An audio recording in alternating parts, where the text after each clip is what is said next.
All right, everyone. So I have a date for you to mark down. We're recording this on February 1st, but the date would be January 31st, 2022.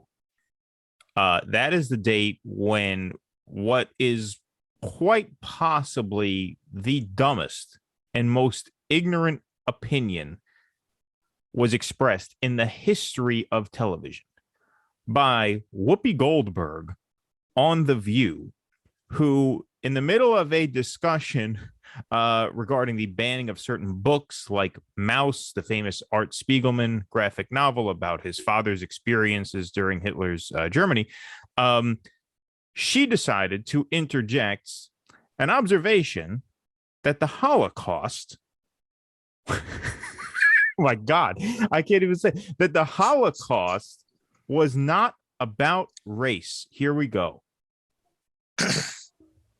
Well, also, if you're going to do this, then let's be truthful about it, because the Holocaust isn't about race.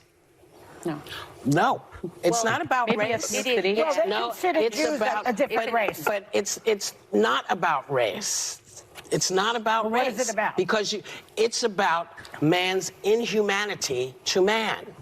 That's what it's about. But it's about white supremacy. It's not about ideal race. But these are two white groups of people. Well, how do we have to black people see them as white people? But you're missing the point. You're missing the point. The minute you turn it into race, it goes down this alley. Let's talk about it for what it is. It's how people treat each other. Okay, we're going to play that again. And this time we're going to pause and break down. I had to play it uninterrupted so that people could just absorb it. Now, we're going to give a moment by moment here. Well, also, if you're going to do this, then let's be truthful about it, because the Holocaust isn't about race. No, it's not about race. No, it's about a different race. But it's not about race. It's not about race. What is it about? Because what is it about? Now, keep in mind, there's just that vibe at the table as soon as she says it. Okay, everyone at that table knows that she just stepped in a world of shit, and none of them want to get splattered. So they're not sure how to respond to it. There's also that vibe of, this is your racist uncle started talking crazy at Christmas, and nobody quite knows how to respond to it. Well, Joy Behar is giving her the look like, keep in mind, you're talking now to the Jewiest woman in the media. So I'm giving you a chance here to bail you out. You've just said not once, not twice, not 3 times, 4 times that it was not about race, despite the pushback from the table. Now you have the queen of West Palm Beach herself trying to bail you out here. About man's inhumanity to man. That's what it's about. But it's about white supremacy. It's not about ideal race. Okay, she just said it's about white supremacy. That's Ana Navarro. Ana Navarro's father was a Contra. You are being schooled on the Holocaust by the daughter of a Contra. That is a level of stupidity that is not easily sunk into. Do you understand? You've got the daughter of the right-wing fascist gorilla saying too far. Daughter of a literal mass murderer saying too far. You may want to reconsider your statements about the Holocaust. But these are two white groups of people. Well, how do we have to black people see them as white people? But you're missing the point. You're missing the point. The minute you turn it... No, the other 4 or 5 people at the table are not the ones missing the point. You're the one missing the point. Well, and when Whoopi gets on a tear like this, which she really shows that she's something that it's one of the things I hate the most.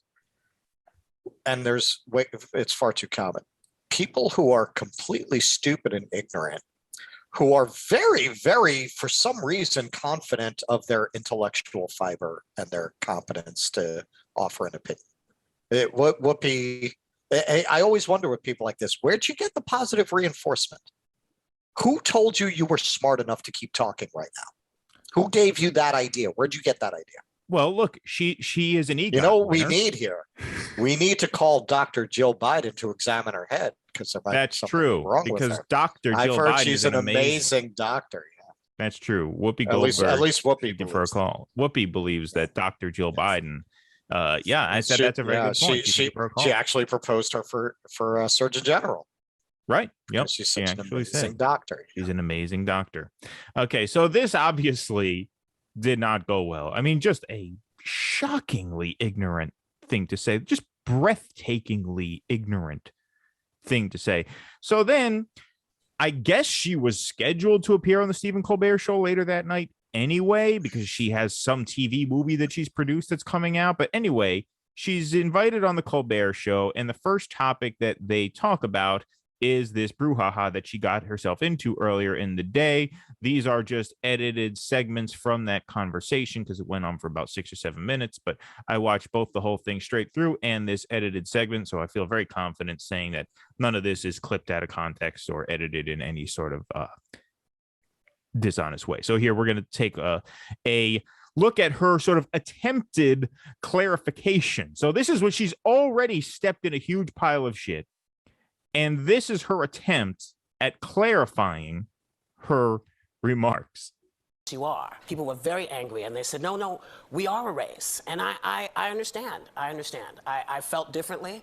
I respect everything everyone is saying to me, and I don't want to fake apologize. I'm very upset about that people are misunderstood what I was saying. Mm-hmm. When you talk about being a racist. In other words, she doesn't actually give up that contention. Mm-hmm. This wasn't based on the skin. You couldn't tell who was Jewish. Mm-hmm. They had to delve deeply to figure it out. If the Klan is coming down the street and I'm standing with a Jewish friend and I'm going to run. But if my friend decides not to run, they'll get passed by most times because you can't tell who's Jewish. You don't know. It's not something that people say. She's right about that. As a Jew myself, I feel very comfortable at KKK marches. I feel totally safe in that space. On occasion, I have sold hot dogs. Yeah, well, that's good. Ketchup, not mustard, right? Yeah, always ketchup. Always ketchup. Ketchup and relish, not mustard and sauerkraut. I get it. Folks are angry. I accept that, and I did it to myself. This was my thought process. Have you come to understand that the Nazis saw it as race? Have you come to understand that the Nazis saw it as race? Good question from Stephen Colbert, who we shit on quite often on this show, but it's amazing that we're in a situation here where we have to say, good on you for asking that. What does he say? Do you accept what the thought process? Have you come to understand that the Nazis saw it as race? Have you come to understand that the Nazis saw it as race? That's a polite way of asking, have you ever read a sentence about the Holocaust in your life? I don't understand how a 66-year-old woman could go through life and a 66-year-old woman with the last name Goldberg. Well, yeah. That's the worst part of this whole thing. Well, yeah, that's the part we haven't even gotten. Like, you think you don't have a Jew somewhere back there? How do you, I don't know if she changed her name to Goldberg or if that's her birth name, but anyway, whether it is or not. I always assumed it was. How could a 66-year-old woman who landed herself a position as a regular host on a political television show have never heard in their life until apparently yesterday that Nazis considered themselves a superior race to Jews? You've never heard Master Race? I mean, you're talking about a show that has Meghan McCain as an alumni. Even these women are not picked for their intelligence. I'm sorry. This is an unthinkable level of ignorance.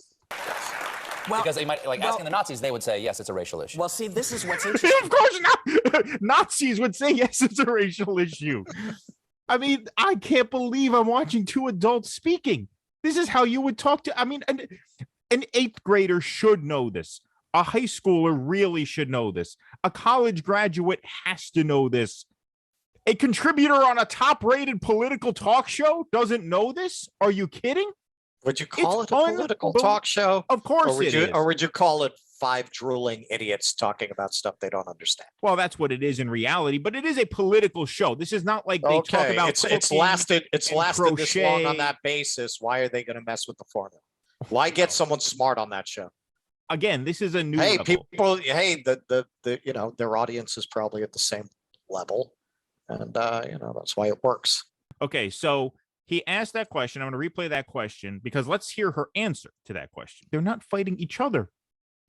Nazis, they were you ever hear the word master race? You ever hear that? You ever hear that's what's really amazing about it, because Jews like vermin, rats, termites. You don't say that against about it's someone. Basically saying slavery is not about race. Wasn't about race. Well, they're like, how could you not know it when you look at the premise of slavery? Our version of it was race-based. Not all versions throughout history, but our version was race-based. And the Nazis, their whole ideological premise was an obsession with race, with superior and inferior races, not just with the Jews. I mean, Hitler saw his fight with the Russians as a struggle between races. He saw it in very Darwinian terms, that the fittest would survive. I mean, it's the most basic historical fact there is. That Nazis about that. I mean, it's history. Yes, it's absolutely incredible. It's the most basic. The master race. I mean, yes.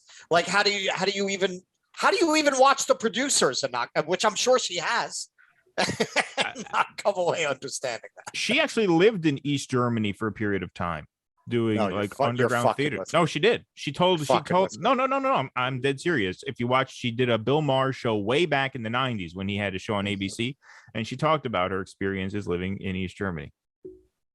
And did not absorb somehow never seemed to break through to her that the Nazis considered themselves a master race. So anyway, sometime between when that show taped and when it aired, I guess she realized that her apology or mea culpa or some sort of explanation kind of fell flat. It wasn't enough. She was going to have to go. No. Well, she says it all when she says, I don't want to fake apologize. Like, basically what you get from that interview is, I don't think I was wrong. You just misinterpreted me. You see, because she says the Nazis lied by saying it was about race, and then she even contended there. So really, this isn't an apology; it's an explanation. If you listen, she even slipped into that Colbert clip. It wasn't. She even said again, it wasn't. Right. You know. But anyway, after that taping, I don't know if her agent called or something happened where she realized, okay, she better get out in front of this and issue just a formal apology. So she tweeted out the following, again, just astounding. On today's show, I said the Holocaust is not about race, but about man's inhumanity to man. I should have said it is about both. As Jonathan Greenblatt from the Anti-Defamation League shared, quote, the Holocaust was about the Nazis' systematic annihilation of the Jewish people, who they deemed an inferior race. I stand corrected. So if we are to take that at face value, we are to believe, once again, that in your 66 years of life, in your 66 years on this planet, as an EGOT winner, an elite performer, an artist, and political commentator, you had not heard until yesterday that the Nazis deemed the Jewish people an inferior race.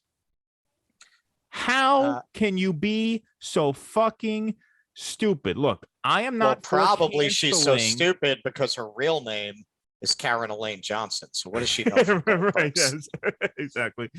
Look, I'm not for canceling anybody. Okay. There's this whole thing about Joe Rogan, which we were going to record on today, but this just came across the wire and it was just too insane to pass up.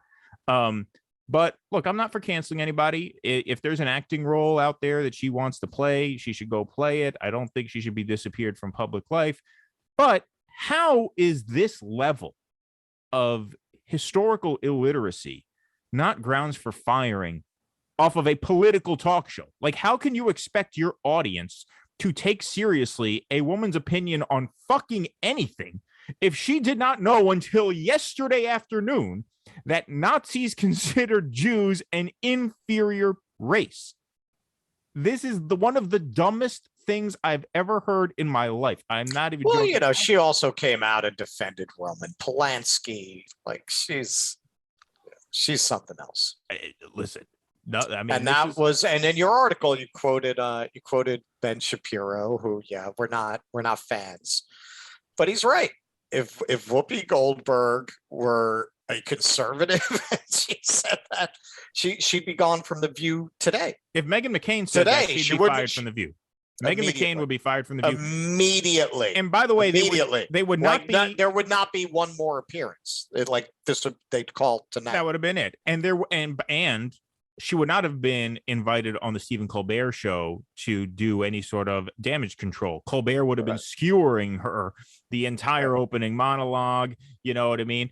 And so, I mean, it's just incredible how, like, as the cancel Rogan campaign is going on, you have one of their own, because Whoopi is neither right nor, left. Like, one of the things that Shapiro said in his tweet is that we've come to expect this kind of anti-Semitism on the left. Look at Representatives Tlaib and Omar. And I would push back on that by saying, look, if Rashida Tlaib ever said the Holocaust was not about race, you don't think she'd be driven out of politics, forced to resign? Of course she would. Cancellation is something that centrist liberals want to see for their political opponents to their right and to their left. But Whoopi Goldberg is right in that sweet spot where nothing ever happens. They say something as, once again, just stunningly idiotic and insensitive as this. And not only does Colbert not take her to task in a form of just skewering her mercilessly, he invites her and sits her down and coaches her through a damage control session because she, like him, she's in the club. In the club, right? She's in the club. You finished my sentence. Yep. I mean, Bill Clinton. Like to me, that's Exhibit A. Anytime these people go on a cancel crusade, so what about Bill Clinton? You let him walk around free, unencumbered, right? He speaks at the DNC, right? You're okay with that? Then shut the fuck up. Shut the fuck up about Joe Rogan and whoever else you got to fucking bug up your ass about. Okay, like you should. Who's done more real world harm and damage than Bill Clinton? So go have at it, man. I want to say then at least I might respect your case. I still don't believe in handling things that way, but at least you're ideologically consistent. Like, look, you had Republicans who in 2008 were up in arms about bailing out the banks. That's consistent. You don't believe in welfare for the people, and you don't believe in welfare for the corporations. Now, somebody like that, I might not agree with them, but I respect them. I respect that. Okay, that's a coherent point of view. When they start attacking figures that they don't like, there is a completely different set of rules than the one that they apply to the people that they do. People like Whoopi. They like Whoopi. She'll get a pass. Yeah, no, exactly. I mean, I feel the exact same way. I can disagree with certain people and still respect them. For example, I disagree with Nazis on everything, but at least they're not racists. At least it's about, white on white. It's not. At least it's white on white crime. Thank you, everybody, for watching. If you enjoyed this video, please subscribe wherever you saw it, on YouTube, on Rumble, or on Facebook. We have channels on all three of those platforms. Also, consider helping us create more content by becoming a member at patreon.com/DoDissidents or on Facebook, where you can become a supporter right through our Facebook page and get bonus content every week, as well as call-in access to our live stream shows. Thank you very much for your continued support.